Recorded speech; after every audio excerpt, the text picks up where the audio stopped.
crappening.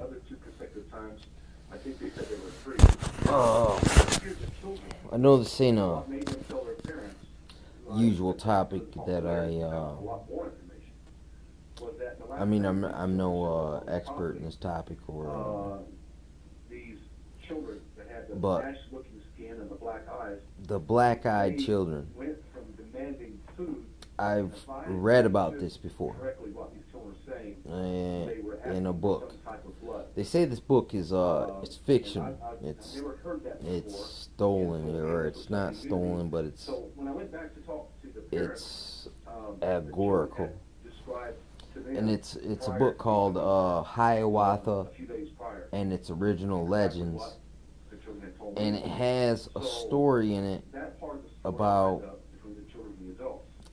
it's basically like Hiawatha and his wife have these visitors, man, and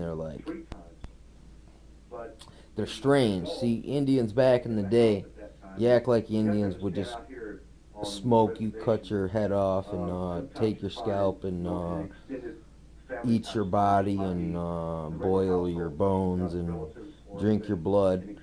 But no, it was like, in the story of Hiawatha, man, there's this, can't remember what the particular chapter was, but it talked about these visitors that came, and they were strange. They had strange mannerisms, but Hiawatha and his wife let them come around anyway. Like, and every time that that Hiawatha would bring food, these visitors would eat the food, and they wouldn't say thank you. They wouldn't say anything. They just acted very strange. And it turns out that it was like, for a long time, Hiawatha and his wife put up with this rudeness from these weird visitors that came out of nowhere. But see, it was Indian tradition to shelter strangers. I mean, at least for long enough so they could move on. You know what I'm saying? Without you feed them if they need clothing, if they need water or whatever. You help them get back to the point where they can keep moving or whatever. But these weird visitors turned out to be like basically ghouls, basically black-eyed children.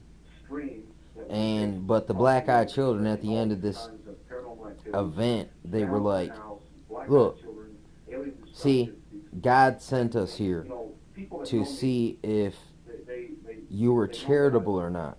You have passed the test, is what they said. And we're going to leave now, because we kept purposely being rude to you over and over, and taking your first fruits, taking the fat of everything that you presented to us. And it shows that man is still charitable. So this is in the book of Hiawatha. I mean, like I said, I'm not sure if this is, how much of this is based on actual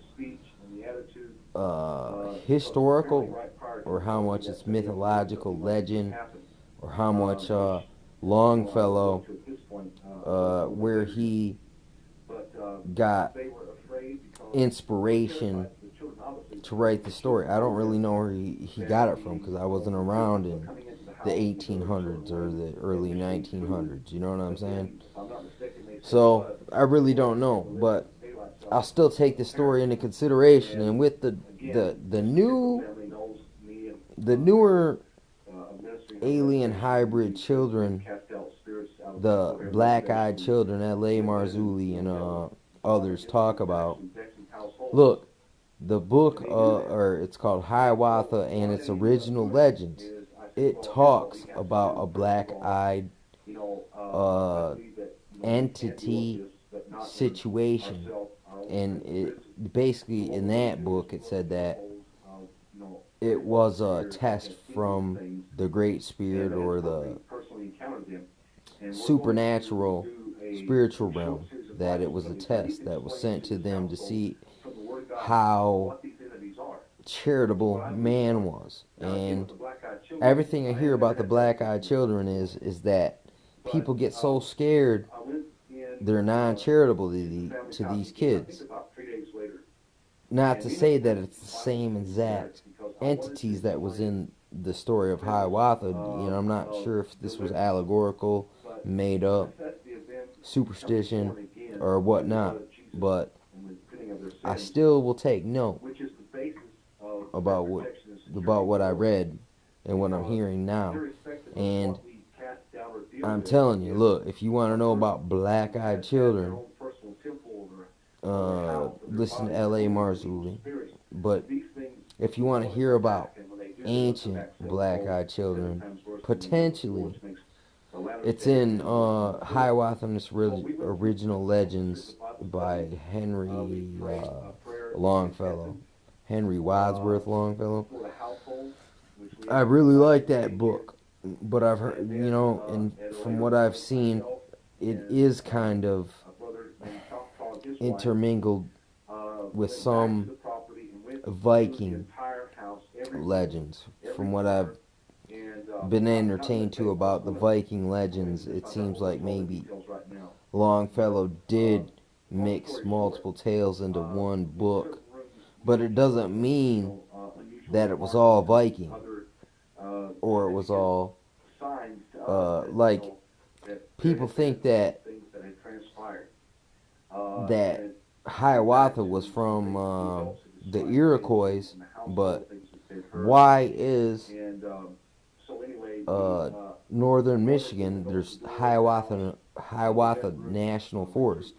And I know from actual historical Ojibwe doctrine that in this place, and where I'm at right now, and where my my historical reservation is right not far away from Hiawatha National Forest, and we were bitter enemies of the Iroquois. So I'm seeing like Hiawatha is like either it's like a legend folk hero that is in multiple cultures, because the Iroquois and the Ojibwe were bitter enemies. We were not connected. The Iroquois had the 6 nations, and the Ojibwe had the 5 nations. That means the Iroquois had 6 nations of different tribes that were non-related to the 5 tribes over here in the Great Lakes, and we were always fighting with each other. I mean, we were the first to get firearms after the Iroquois, because the Iroquois were the first to link up. They're from New York. It's the first place that the Europeans came. So we were the second to get them. So that's why we fought off the Iroquois over here, and we fought off the Lakota over there. Without the French coming and introducing us to the firearm, we wouldn't have had no chance to fight against the Iroquois, who tried to come and invade us always and come over here and take scalps and eat us, basically. And then the Lakota, which were, we weren't friends. I mean, like I said, America was not all the Indians were friends at all. Every so many miles, man, it was Bloods and Crips. It was just like it is now. Like, you go to the east side, you got this particular gang, but you go to the north side of Flint, and you got a different kind of gang, and they don't get along. Even though they're from the same place, they were born, raised in the same place, they don't get along.